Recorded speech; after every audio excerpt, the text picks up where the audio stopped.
Street po. Hello, ma'am. Hi, Mary Grace Ordero. Ay, Ay, mali po ba?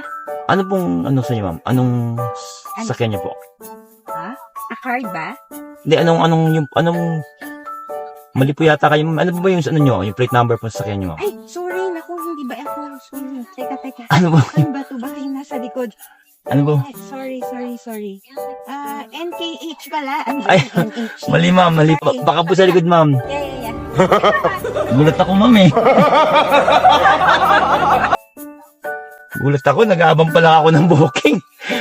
May pumasok na sa akin.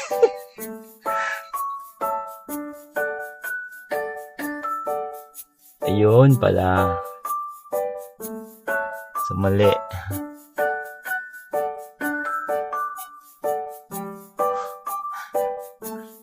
Minsan nangyayari yung gano'n eh. Hindi na tinitignan yung ano. Hindi tinitignan yung kulay ng sasakyan. At kung kung Toyota ba or Mitsubishi. Kung anong unit yung sasakyan nila. Sabi natin nakahintong kotse. Naisip nila, yun na yung sasakyan nila. So dati nangyari sa akin ganito na rin eh. Hindi kumbaga parang pangabes nangyari sa akin ganito. Bisa sumakay sa akin na hindi ako yung kanilang sasakyan talaga. So okay lang nangyayari talaga yun. Lahat naman tayo nagkakamali. Wala namang perfecto eh.